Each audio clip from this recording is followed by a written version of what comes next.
Hello, everyone. I'm Sophia Candelaria, and I'm going to be arguing that the bombing of Nagasaki and Hiroshima were justified for our national security.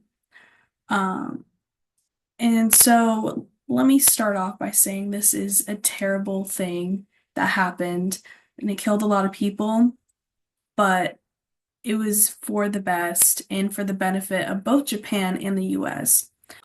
Now, during World War II, the Japanese they had a very intense mindset. They had the mindset of total war, which meant that there was no negotiations, no peace deal, none of that. It was all or nothing. Either we were going to surrender or they were going to surrender, and obviously we were not going to surrender, and they did not want to surrender. So there needed to be a big force that would push them into even thinking about surrendering. Because at the time, they were not doing very well. Their military was really banged up. We decimated almost all of Tokyo.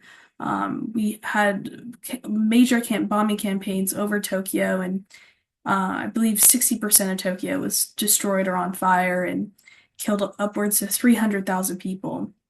So that whole, we completely were destroying their cities already, killing a lot of them already, and they did not want to surrender. And then another big push to their surrender was also Russia taking back Manchuria that really push them into thinking about surrendering, but these two bombs also, I believe, played a big part in that decision.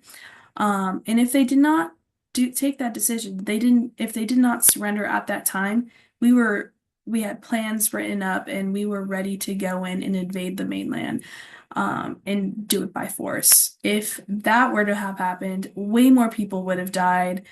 Um, Even the the captain that led the first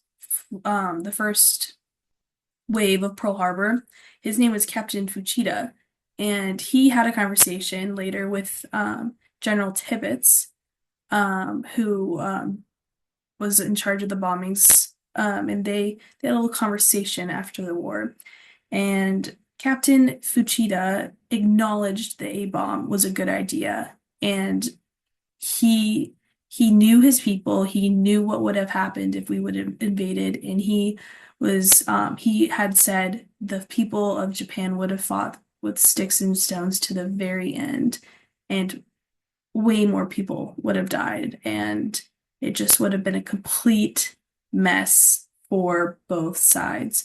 So we have Captain Fuchida here saying that it was justified and it was a good idea, and I agree with him, and this is why I also think it was justified. Um, and it's hard to also take into account the people who did suffer from these bombs because we killed way more in the fire raids and fire bombings of Tokyo. So we've already killed so many of them. These two bombs didn't seem as bad, and they weren't as bad, and um, in the end, they were better off for both sides that this did happen, and we were able to push Japan into surrendering. But my background, this is the Peace Dome. This is in Hiroshima. I was there earlier this December. That's me.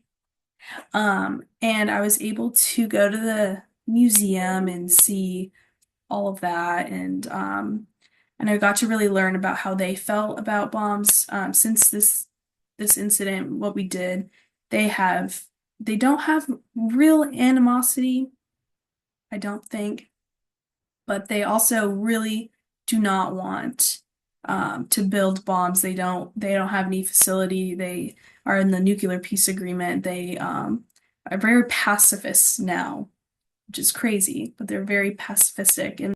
And we were also able to go into Japan in a better way and help them reconstruct afterwards, which I don't know if that really would have happened if we invaded.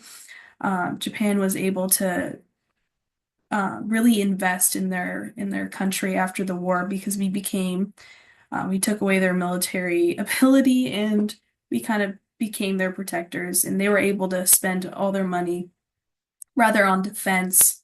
They spent it all on infrastructure and social programs, and that's why it's so cool. Japan is so cool because of us and all that happened after the war. But overall, for our own national security and Japan's national security, these two bombs were justified, and that is my argument. I hope everyone has a great day, and I hope you enjoyed listening.